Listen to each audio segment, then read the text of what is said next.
Bonjour à tous et à toutes, Mariela Studio Ramirez, donc logopède spécialisée en féminisation et harmonisation de la voix. Voilà, je vous fais cette petite vidéo pour répondre donc à des questions qui arrivent tous les jours donc à travers les réseaux sociaux, à travers WhatsApp, à travers email aussi, à travers YouTube. Et donc cette semaine, la question est la suivante. Qu'est-ce qu'il se passe avec la voix ou comment évolue la voix ou la façon de parler après les 10 séances donc d'entraînement vocal que je propose dans la féminisation de la voix ou harmonisation de la voix. Donc comment va évoluer cette voix, cette façon de parler? Est-ce que après les 10 séances, bon bah voilà, la voix va rester comme ça tout le temps, ou est-ce que la voix va continuer à évoluer, ou est-ce qu'on a besoin encore de travailler, on va dire, la voix un petit peu plus après cette période?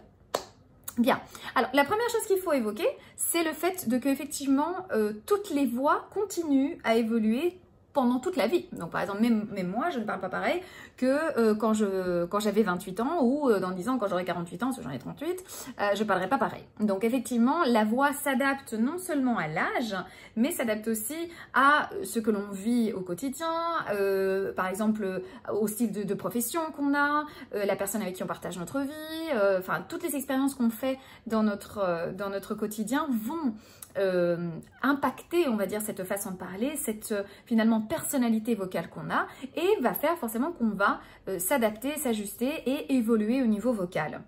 Alors, pour parler plus clairement, cela, qu'est-ce que ça implique? Ça implique effectivement, moi j'ai des patientes qui terminent les 10 séances avec moi, qui trouvent une féminité vocale et parler qui leur correspond.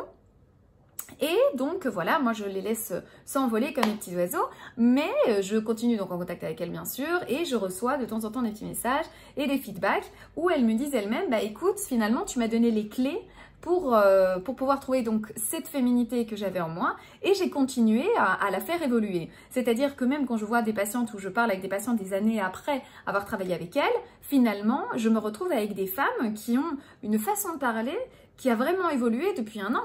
Donc, c'est pas que quand vous terminez les 10 séances, voilà, la voix reste statique telle qu'elle. Non, c'est qu'elle va évoluer avec vous. Elle va évoluer en fonction de vos expériences quotidiennes, comme je disais, aussi en fonction de votre âge et de votre sagesse, hein, parce qu'on dit souvent qu'au plus on devient âgé, au plus sage on devient. Et donc, du coup, effectivement, cette voix et cette façon de parler vont continuer à évoluer. Donc c'est ça qui est important à comprendre, j'ai bien aimé ce que m'a dit ma patiente, que moi finalement je lui ai donné les clés, et que grâce à ces clés, aujourd'hui, ben, elle se sent totalement épanouie pour s'exprimer telle qu'elle est, et pour effectivement peut-être quand elle aura 60 ans, s'exprimer autrement ou d'une autre façon, parce que la voix évolue avec nous, avec notre personnalité, et nous on évolue tout au long de notre vie. Donc, important de signaler ceci. Donc, merci à ceux et à celles qui ont posé cette question. Parce qu'effectivement, il me semble que c'est important. J'ai souvent aussi sur des commentaires des précisions genre oui, mais pour certaines personnes, ça prend plus de temps, l'automatisation, etc. Finalement, le geste s'automatise assez rapidement avec la méthode Astudillo. Mais comme je vous disais, l'évolution est libre. Et c'est ça qui est la plus belle des choses, parce que je pense qu'il est important de casser ou de démystifier donc le concept de la voix féminine, de démystifier tous ces clichés finalement, ou casser tous ces clichés que vous avez, surtout vous les femmes transgenres. Quoique la femme cisgenre a quand même aussi ses préjugés, on va dire, ou ses clichés de la voix féminine, mais cassons tout ça et libérons cette féminité, cette voix féminine et ce concept de voix féminine. Il me semble que la féminité est un concept, tout comme la femme, hein, parfois tout au long de ces dernières années ou époques de l'être humain sur cette terre, la féminité a souvent été emprisonnée dans un concept ou catégorisé et finalement emprisonné dans une cage en se basant sur une universalisation, pour le dire d'une certaine façon, de la vision de la féminité ou de la vision de la voix féminine. La voix féminine est une voix aiguë, la femme est une femme par exemple qui ne peut pas s'exprimer à haute voix, ou quand l'homme parle par exemple dans certaines cultures, nous sommes passés par là. Donc, je veux dire, la féminité et la voix féminine, ce sont des concepts qui sont, de un, extrêmement variés en fonction des cultures, des sociétés, de l'époque à laquelle on fait référence, par exemple. Parce qu'imaginez-vous, les femmes à l'époque de Néandertal, la féminité était présente, mais d'une autre façon au niveau de la parole. D'accord? Donc, c'est important de comprendre ça. Donc, aujourd'hui, cassons tous ces clichés, essayons de libérer l'image mentale qu'on a de la féminité. Essayons de libérer l'image mentale qu'on se fait, ou cette représentation mentale qu'on se fait au niveau acoustique de la voix féminine. Rendons la liberté à la féminité, parce que seul ainsi, on pourra vraiment être libre de s'exprimer tel qu'on est, et on rendra à la femme sa liberté d'expression et sa liberté d'être. Donc c'est extrêmement important de comprendre ceci, et qu'effectivement, on a droit à l'évolution. On a droit à évoluer non seulement en tant que personne, en tant qu'être humain, en tant qu'identité, en tant qu'être identitaire, mais on a aussi droit d'évoluer au niveau, on va dire, vocal, au niveau idéologique, d'accord? Donc c'est extrêmement important de comprendre ça, qu'effectivement les 10 séances, parce que beaucoup de personnes me disent « Ah, mais 10 séances c'est court, c'est peu », non, je vais à l'essentiel, je travaille l'essentiel, je vous donne les clés. Et ensuite, vous évoluez tel que vous êtes. Et ça, c'est la plus belle partie finalement de mon travail, c'est de donner des clés. Je ne donne pas des clés, c'est important aussi à dire, je n'enseigne pas la féminité. Ça, beaucoup de gens me disent « Ah oui, mais finalement, toi, tu enseignes ces personnes la féminité. » Non, pas du tout. Nuance. Je n'enseigne pas la féminité. On ne peut pas enseigner la féminité à une personne qui n'est pas déjà féminine. La féminité est innée, chers amis. La féminité est innée. Nous naissons avec cette féminité. Cette féminité est en nous.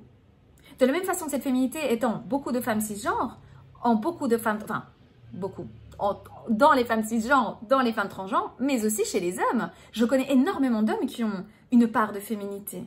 Donc, important, cette féminité est innée. On ne peut pas enseigner la féminité à quelqu'un. Elle ne s'enseigne pas, cette féminité. Ce que moi je fais, c'est que j'aide mes patientes à l'exprimer. Je leur donne les clés pour qu'elles sachent comment exprimer cette féminité et que cette féminité soit finalement à l'image de leur identité, de la personne qu'elles sont, de cet être qui vit en elles. Et simplement, c'est une chose que je fais, c'est ça. Donc, c'est un point extrêmement important donc à soulever. C'est que premièrement, la féminité ne s'enseigne pas. Que deuxièmement, la féminité est innée et elle est en vous. Toutes les femmes qui viennent travailler avec moi, cette féminité est en vous indépendamment de si vous êtes né dans tel corps ou si vous êtes né comme ça ou si vous avez vécu ça ou ça ou ça. Parce que j'ai des personnes, des femmes cisgenres par exemple qui viennent à moi, qui estiment qu'elles n'ont pas, enfin elles n'ont pas vraiment une féminité comme elles aimeraient l'exprimer dans leurs paroles ou dans leurs gestuels. Et donc elles viennent à moi. Donc moi je ne vais pas leur enseigner une féminité. De la même façon qu'on n'enseigne pas les émotions. On n'enseigne pas les émotions, on aide certaines personnes à les exprimer. C'est ça les petites clés en fait que disait ma patiente, tu donnes les petites clés pour ouvrir les portes. Donc important de comprendre ça. Et c'est pour ça, chers amis, ayez plus confiance en vous, ayez plus confiance en cette féminité qui est en vous. Faites appel à moi pour que je vous aide à la débloquer ou que je vous aide à l'exprimer d'une façon libre, sans tabou, sans crainte, sans peur. Mais sachez que cette féminité, elle est en vous et elle est propre à vous. Personne ne peut vous enseigner cette féminité. Et personne ne peut vous ôter la liberté de l'exprimer. Ceci dit, voilà pour répondre à la petite question de la journée, du jour. Donc, comment évoluer cette voie? Sachez que nous sommes des êtres d'évolution, que nous continuons à évoluer tout au long de notre vie jusqu'au dernier de notre souffle, enfin le dernier souffle que nous allons porter sur cette terre, et que justement c'est cette évolution qui fait de nous des êtres si spéciaux, si particuliers, si finalement riches, et on peut ainsi donc construire cette personnalité qu'on a sur base de ces valeurs fondamentales qui sont propres à l'être humain, qui est principalement donc la liberté, donc dont je parlais avant, la liberté, mais aussi donc le droit d'être qui nous sommes et le droit de l'exprimer et forcément de le revendiquer. Voilà, donc comme d'habitude, 4 sur 24 disponible pour vous pour répondre à toutes vos questions donc par WhatsApp au 0034 625 14 46 47, sur tous mes réseaux, via mon site web aussi. N'oubliez pas que le premier rendez-vous est gratuit, c'est un petit rendez-vous informatif sur Skype, comme ça on se connaît, je réponds à toutes vos questions, je vous explique comment fonctionne l'entraînement vocal.